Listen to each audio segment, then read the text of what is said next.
क्या शुगर के मरीज रेड मीट खा सकते हैं या शुगर के मरीज कुर्बानी का गोश्त खा सकते हैं?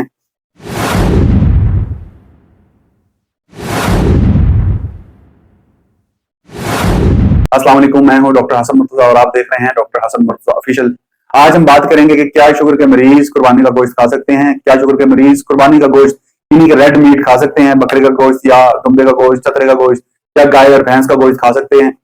अमूमन ये सोचा जाता है कि शुगर के मरीजों के लिए गोश्त या रेड मीट बहुत ज्यादा नुकसानदेह है और ये शुगर में इजाफे का बायस बनेगा, जबकि डायबिटीज या शुगर सिर्फ इस वजह से बढ़ती है जब ब्लड के अंदर ग्लूकोज की क्वांटिटी एकदम से बढ़ जाए। अगर ग्लूकोज की क्वांटिटी आहिस्ता आहिस्ता भी ब्लड में आ रही है तब भी ब्लड में शुगर की क्वांटिटी नहीं बढ़ रही।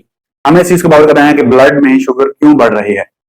ब्लड में शुगर सिर्फ और सिर्फ इस वजह से बढ़ती है कि हम डायरेक्ट शुगर सोर्स या कार्बोहाइड्रेट खा रहे हैं, हम कोई और चीज भी खा रहे हैं, चाहे उनके गजाई अज्जा शुगर बनाते हैं, उससे भी ब्लड में शुगर नहीं बढ़ती है। प्लस जब हम रेड मीट खाते हैं तो रेड मीट डायरेक्ट जाके ब्लड के अंदर शुगर को नहीं बढ़ाता, बल्कि ये प्रोटीन्स में इजाफा करता है और अमीनो एसिड्स में इजाफा करता है, लिहाजा ये डायरेक्टली ब्लड शुगर के बढ़ने का बायस नहीं बनता। इसके साथ साथ जब हम रेड मीट खाते हैं तो रेड मीट को डाइजेस्ट करने के लिए बहुत ज्यादा एनर्जी की जरूरत होती है, जो एनर्जी ऑलरेडी ब्लड में पाई जाने वाली शुगर से ली जाती है और ये शुगर में कमी का बायस बनता है जब ये डाइजेस्ट होता है, लिहाजा तब भी रेड मीट शुगर में ज्यादती का बायस नहीं बनता। इसके बाद जब हम बहुत ज्यादा रेड मीट खा लेते हैं तो वो रेड मीट बहुत ही आहिस्ता आहिस्ता या बहुत ही स्लोली फैट में या फिर शुगर में कन्वर्ट होता है। ये वो शुगर है जो हमारी बॉडी स्टोरेज के लिए इस्तेमाल करती है, ये वो शुगर नहीं है जिससे हमारे ब्लड के अंदर शुगर बढ़ती है या इंसुलिन रेजिस्टेंस होती है जिसकी वजह से।